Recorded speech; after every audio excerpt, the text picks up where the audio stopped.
Congratulations on the purchase of your new Maytag washing machine. Let's take a look at how to install it.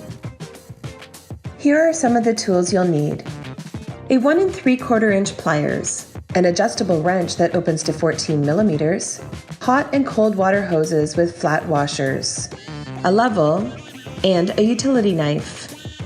Start by removing the packaging. To remove all of the packaging, we'll need to tip the machine over.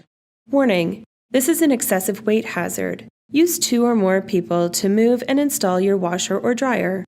Failure to do so can result in back or other injuries.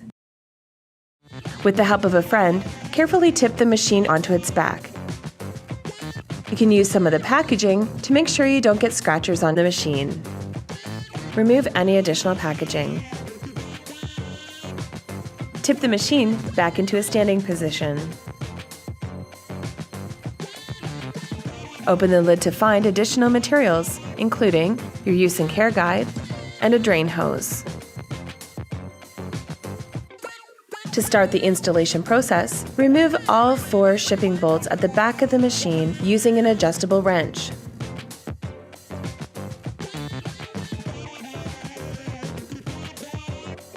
Remove the power cord from the machine.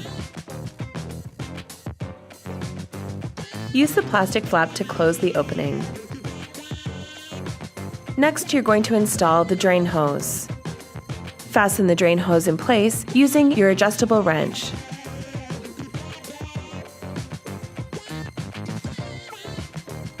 Place your drain hose into the standing pipe. Now it's time to connect the water hoses. Make sure your rubber washer is installed before connecting the water hose to the water line. Connect both hot and cold hoses to the water line and then connect them to your machine. Make sure both ends are secure using your adjustable wrench.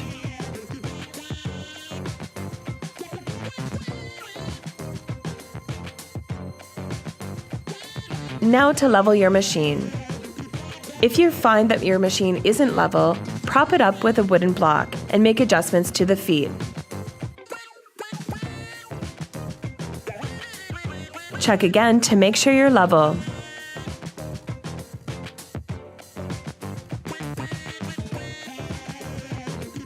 Congratulations, you're now ready to use your new Maytag washing machine.